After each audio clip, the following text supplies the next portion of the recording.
पिछले जन्म का उधार चुकाउण दे लई नौजवान ने लै लिया पुनर्जन्म। सच्चाई जान के सारियां दे उठ गए होश ते सारियां दियां अखां रह गईयां खुलियां। एक नौजवान जिसने पुनर्जन्म लै लिया। ये पुनर्जन्म उस नौजवान का जदों हुंदा है ते ओह छोटा हुंदा है, पर उसनूं अपने पिछले जन्म का सब कुछ याद हुंदा है कि उस दे नाल की कुछ वापरिया हुंदा है। ते उस तो बाद जिथे ये नौजवान अपने माँ बाप नूं दसदा है कि उसका पुनर्जन्म इस जगह ते होया सी, ये उसका परिवार है, पर माँ बाप जिहड़े ने उसनूं नज़रअंदाज कर दिंदे ने ते उसदीयां गल्लां ते गौर नहीं कीता जांदा।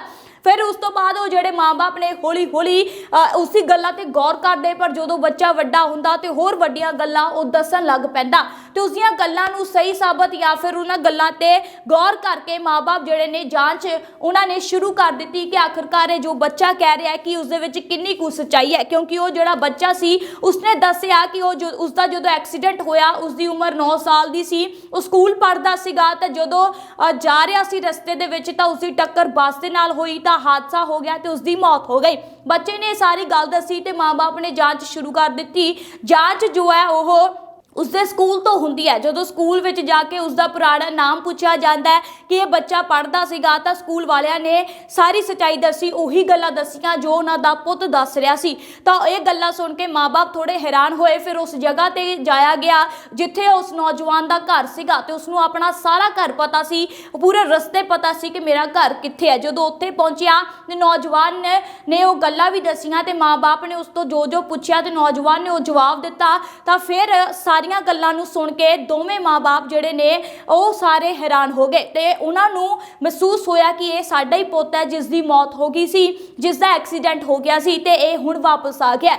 तो उस तो बाद जदों उसनूं एक एल्बम दिखाई गई तो उसने एल्बम दे विच अपनी भैन नूं भी पछाणिया जो कनेडा गई सी ते उसने कहा कि ये कनेडा तो मैनूं मिलण भी आई सी। ते माँ बाप इस गल नूं सुन के होर दंग हो गए कि इन्नी क सच्चाई ये नौजवान दस रहा है। उस तो बाद लोग जिहड़े सी पिंड वाले गल्लां करदे सी ते होर सच्चाई जानन दी कोशिश भी कर रहे सीगे कि इस दे पिछे होर की सच्चाई है कि नौजवान की सच बोलदा। एक दुकानदार सी वो उत्थे पहुंचिया ते उसने कहा कि तू मेरे कोल उधार लिया सी। इन्नी क गल हाले दुकानदार ने कही ते नाल ही नौजवान ने झट कह दिता कि मैं तुहाडे कोल एक कापी लई सी, वो कापी दे पैसे हाले मैं देनी सीगे ते मैं तुहाडे नाल उधार कीता सी।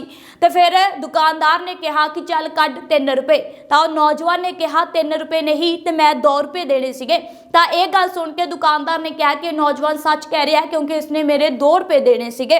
फिर जदों हुण गल विग्यान ते आउंदी है, विग्यान जिहड़ा आ उस दे विच बहुत ज़्यादा सच्चाई हुंदी है। विग्यानी जांच करनी शुरू कर दिंदे ने ते विग्यानियां ने यह जांच की कि जदों किसी का पुनर्जन्म हुंदा है ते उसकी पिछले जन्म की लिखाई ते इस जन्म की लिखाई एक तरह की हुंदी है, यानी कि सेम हुंदी है।